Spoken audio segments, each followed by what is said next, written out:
Hello, folks, and welcome to the very first episode of the Warrior Weekly on WRPS. I'm your host, Ben Carpine. We're out of the Dave Cable Murphy WRPS studio just on the Rockland High School main campus.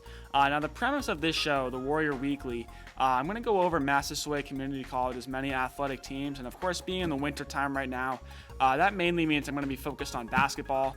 But going forward, I'd love to see this show kind of, follow Massasoit's many spring sports, and I won't be here in the fall. I'm a senior, but I hope that it is continued into fall sports for the 2024-25 season.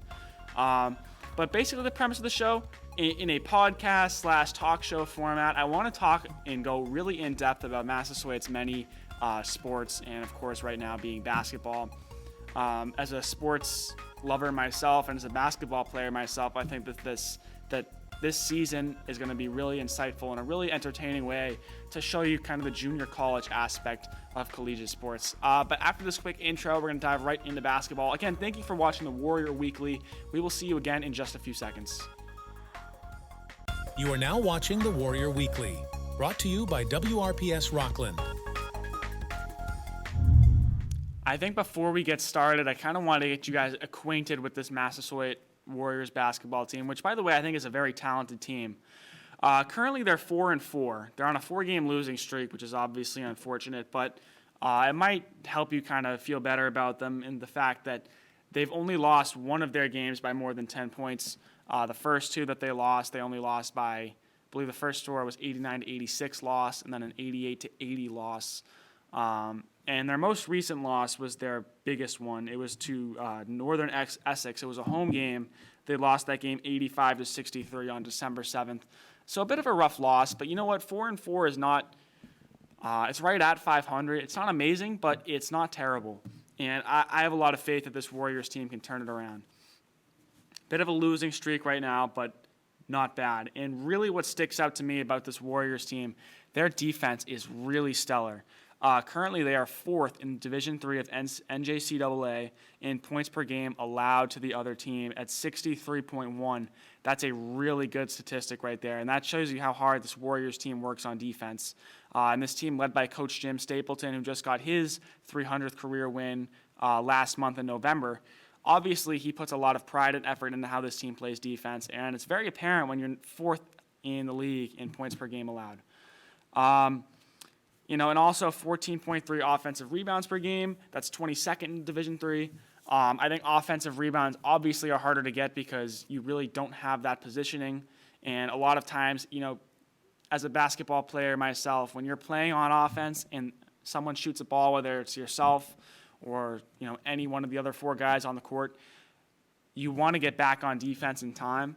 And it's to get offensive rebounds, quickness is really a factor, and also aggressiveness and crashing the boards is really another big factor. So the fact that 14.3 offensive rebounds per game as a team is 22nd in Division III, that's another really good statistic, and that's one that shows how hard, again, this team works to make sure that they get the ball and that they're playing aggressively. So my hat's off to Massasoit. They're 4-4. I think they could be 6-2 right now with the way that they're playing. Maybe just a couple errors here and there that are kind of dragging them down a little bit. But I think, farther into December and especially into January, you're really going to start to see this Warriors team pull away. Let's go into individual statistics, right? I think every basketball team, no matter what level you're playing on, there's going to be that one guy who just stands apart from the others. And that's not to say that the other guys are worse or that they don't play at the same level of intensity, but one player just has a significantly more involved role in whether it's offense or defense or both. And that player for Massasoit is number 22, Isaac Lane. He's a sophomore at Massasoit Community College, and he is the guy for Massasoit. Currently, he is second in all of Division III in points per game at 27.8 points per game. The leading scorer, by the way, averages about 32 points per game, so he's about 5 points off from that. But, that's to be second in any category for the entire country, whether it's Division III or Division I of the NJCAA. It's really impressive, and it speaks a lot to Isaac Lane's ability to score and ability to get the ball in the hoop. Isaac Lane, congratulations to you, 27.8 points per game. Not to mention, he's also leading the team currently in rebounds per game at 9.5. So this is just a guy who his name is going to be all over any stat sheet that you're looking for Massasoit, and you're going to see him a lot on the court. So if you're watching a Massasoit basketball game, keep your eyes on number 22. He is a dangerous, dangerous man. He's also third in assists per game at 2.3. Obviously a bit of a less impressive number, but that's still, obviously he's moving the ball to be on that list. And also, I think when you're scoring as many points as you are, you're going to have less assists. I think that's just kind of how basketball is played. But let's not discount the other players on this team, right? It's not the Massasoit Isaac Lanes, it's the Massasoit Warriors. And there's some other really good role players who I want to make sure I mention here. John McLaren, he averages 13 points a game, and right behind him is Dejon Burton with 12.5 points per game. Those are two guys who, they're not the superstars of the team, but are they helping the team win? Absolutely. You can't win a game without your role players, and Dejon Burton and John McLaren, those are two guys who Massasoit doesn't win basketball games without them. So that's really where I think Massasoit's going to win a lot of games this year, is their depth. And while as good as Isaac Lane is, you're going to need those guys to play really well. For rebounds a game, you also have Charles Fernandez-Bembry with 5.7 and Noah Olawu with 5.2. But again, both of those guys, really good role players. And Olawu's name comes up again. In assists per game, he leads his team with 5.8 assists per game. So Olawu, he's moving the rock really well. And that's a sign of a really selfless teammate who he's putting his team over his personal performance. And I think that's a really important statistic as a basketball player on a team.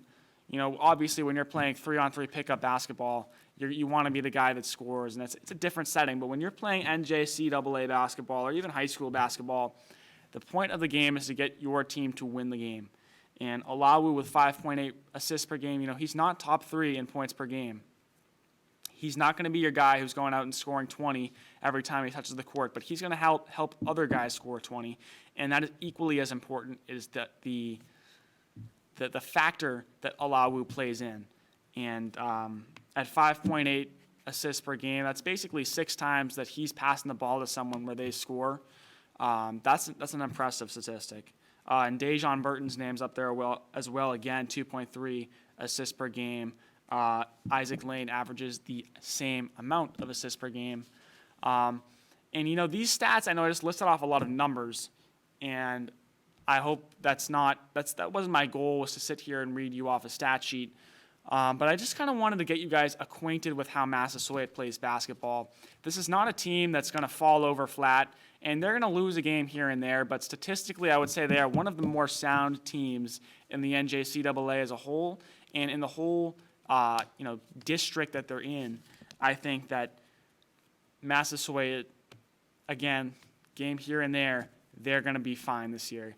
They'll make a tournament this year. They're going to be very good, and don't discount their 4-4 record for meaning that they're not going to be that good this year, because they certainly will be.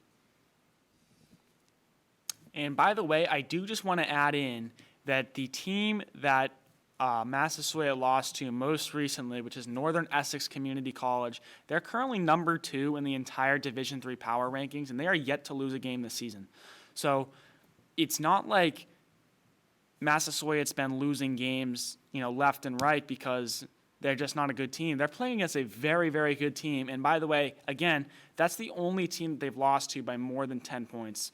So this is a team that they'll lose a game here and there. Wait for them to get on the road in January, February. They're going to be a dangerous team this year. Do not discount the Massasoit Warriors at men's basketball. Well, up here on your screen now is the District 21 standings currently for men's basketball. And this is really where I want you guys to see kind of fall into place for Massasoit. The District 21 current rankings, and this is, by the way, this is only for conference wins. Currently, Northern Essex is undefeated, both conference and the entire Division III. And they're sitting at 9-0 in the conference. Of course, followed by Quincy College, Quinsigamond, Bristol, and then Massasoit at 5. But I kind of just want to go over, if we have the top 8 right here, this is what the season has looked like so far against these teams. Bunker Hill, which is in 8th place, they lost 89-86 in a nail-biting game. Currently, Bunker Hill's 3-5 in District 21. We play them again, we blow them out. I think that's pretty simple. That was just a couple of blunders that led to a game being that close that really shouldn't have been that close. Currently at number 6 is Mass Bay. We beat them 89-54, and that shouldn't surprise anybody. There's going to be a lot of games like that this season. Mass Bay at 4-5. I think Massasoit takes them again and beats them again every time we play them. Haven't played Bristol yet. We did play Quinsigamond, and we beat them by 18 points, 88-70.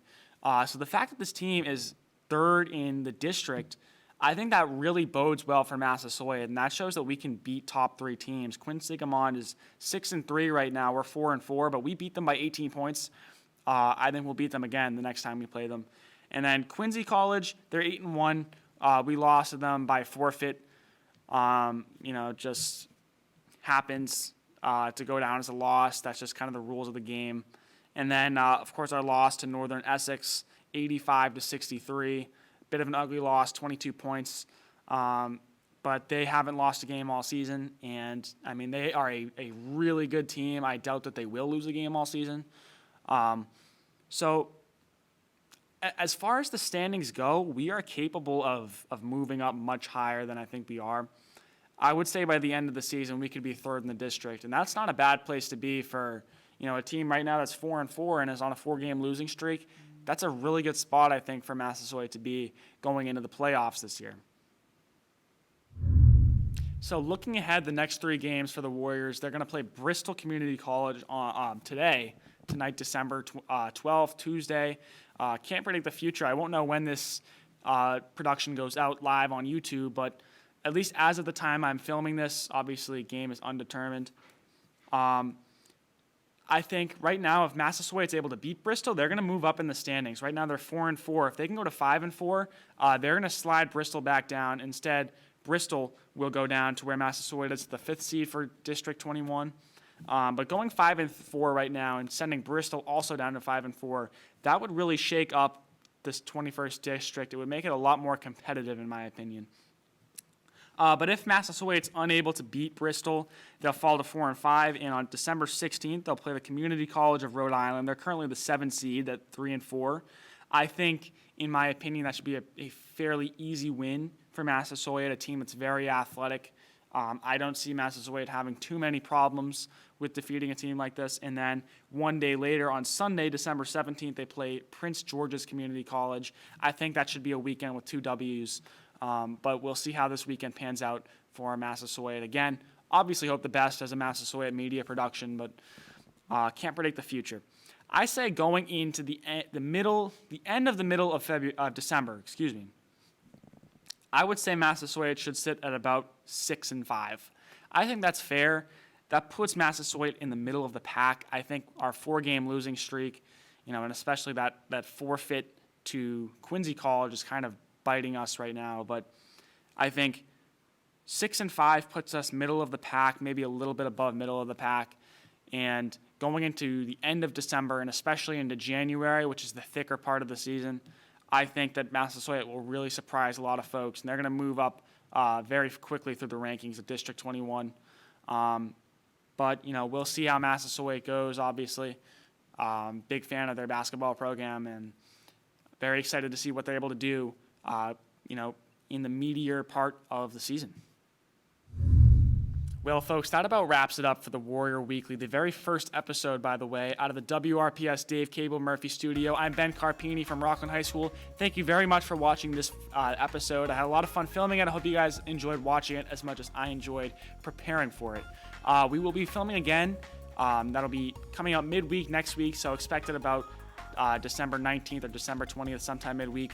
But again, we hope the best for the Massasoit basketball team in these upcoming days, and we will see you again next week.